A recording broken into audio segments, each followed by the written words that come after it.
अंजमनी आड़तियान सरगोदा के सदर चौधरी कैसर मुश्ताक ने कहा है कि सरगोदा की सब्जी फ्रूट मंडी से इंटरनेशनल मार्केट में रोजाना करोड़ों रुपए की एक्सपोर्ट की जाती है और हजारों लोग रोजगार कमा रहे हैं। 25 साल पहले कायम होने वाली फ्रूट मंडी सीवरेज, वॉशरूम्स, दुकानों की अलाटमेंट, पुख्ता शेड, सफाई, पुलिस चौकी समेत दीगर सहूलियात से महरूम है। डकैती की कई वाकयात में दर्जनों ताजर जान की बाजी हार चुके हैं और रोजाना लुट रहे हैं, लेकिन इंतजामिया आज तक किसी बैंक की ब्रांच नहीं बनवा सकी। तो मेरी डीसी साहब से गुजारिश है कि या कमिश्नर साहब से गुजारिश है कि हमारी मंडी की तरफ कम से कम तवज्जो दें। यहाँ करोड़ों रुपए का बिजनेस हो रहा है। चीज़ें बारिश आ जाती है, गंद में चीज़ें पड़ी रहती हैं, पानी कम से कम 1-1 फुट खड़ा रहता है। तो इन मसाइल में घिरी हुई ये मंडी है।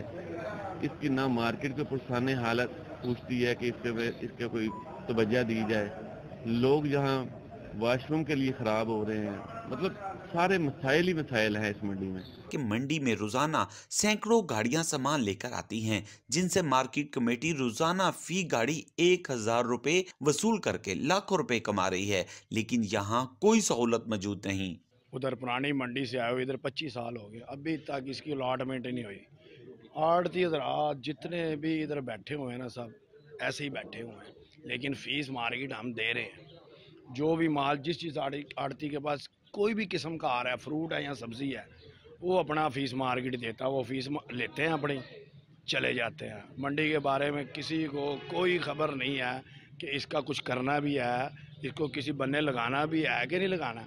अंजमनी आड़तियान सरगोदा ने वजीर आला पंजाब, कमिश्नर सरगोदा और डिप्टी कमिश्नर सरगोदा से अपील की है कि फ्रूट मंडी के मसाइल फौरी हल और आड़तियों को सहूलियात दी जाएं ताकि उन्हें तहफ़्फ़ुज़ और कारोबार में इजाफा हो सके।